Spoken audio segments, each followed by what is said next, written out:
two daughters, ages 5 and 8.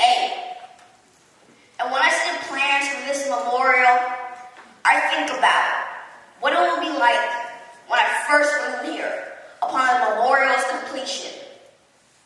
I imagine us walking down to this tunnel basin between one memorial dedicated to the man who helped give birth to a nation and another dedicated to the man who preserved it. How might I answer them?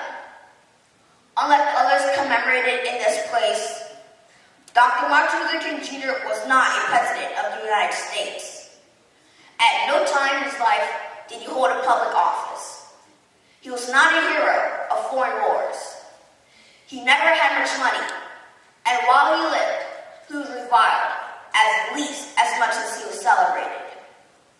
By his own accounts, he was a man, frequently wrapped or down, a man not without flaws, a man who, like Moses before him, more than once questioned why he had been chosen for such arduous a task.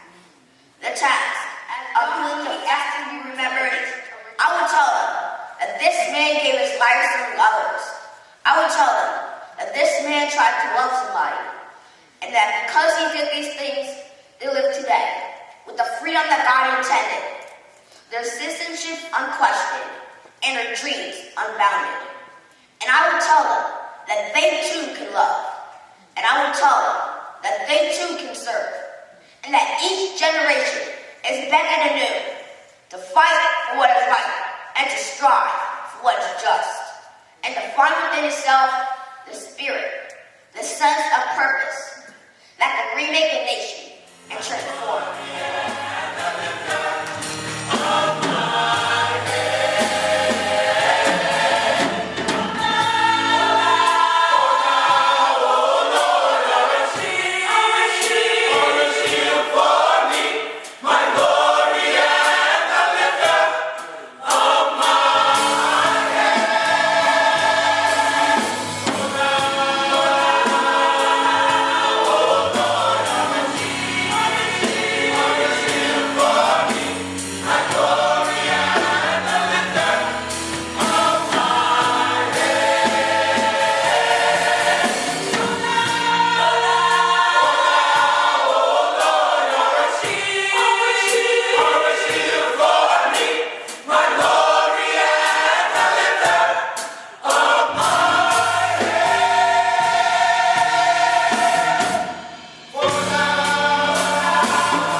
Let's give our newest choir in our township a big hand.